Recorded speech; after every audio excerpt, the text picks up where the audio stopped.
Here are the verses from the New Testament book of John, chapter 7, verses 19 to 24. This translation is from the New International Version, NIV.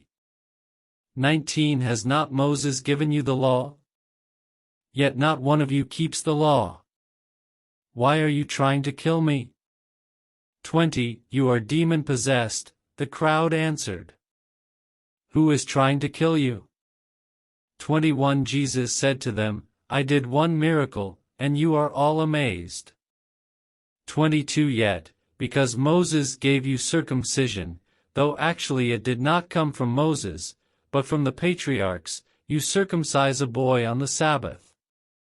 23. Now if a boy can be circumcised on the Sabbath so that the law of Moses may not be broken, why are you angry with me for healing a man's whole body on the Sabbath?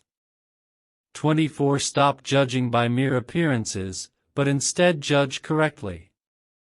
In these verses, Jesus is in dialogue with people who are accusing him and misunderstanding his mission. They are trying to trap him into violating their understanding of the Mosaic law.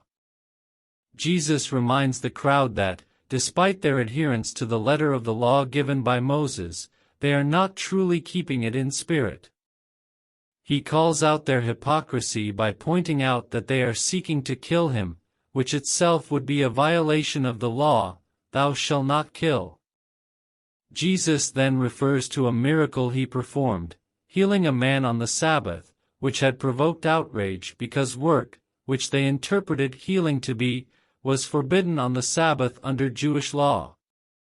Jesus notes the crowd's inconsistency in allowing for circumcision on the Sabbath, which is technically a form of work, to uphold the covenant of Moses, while criticizing him for healing, another form of work, on the Sabbath.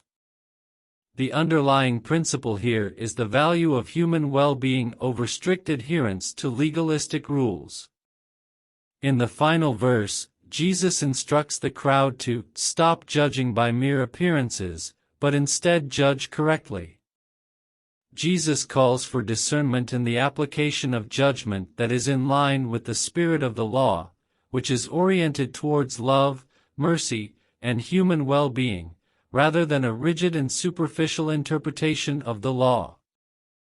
Thus, these verses can be seen as a criticism of legalism and hypocrisy, and a call for true understanding, discernment, and the prioritization of human welfare over strict adherence to religious rules. Jesus is asking his listeners to look deeper, beyond surface-level observances and to practice the law in the way God intended.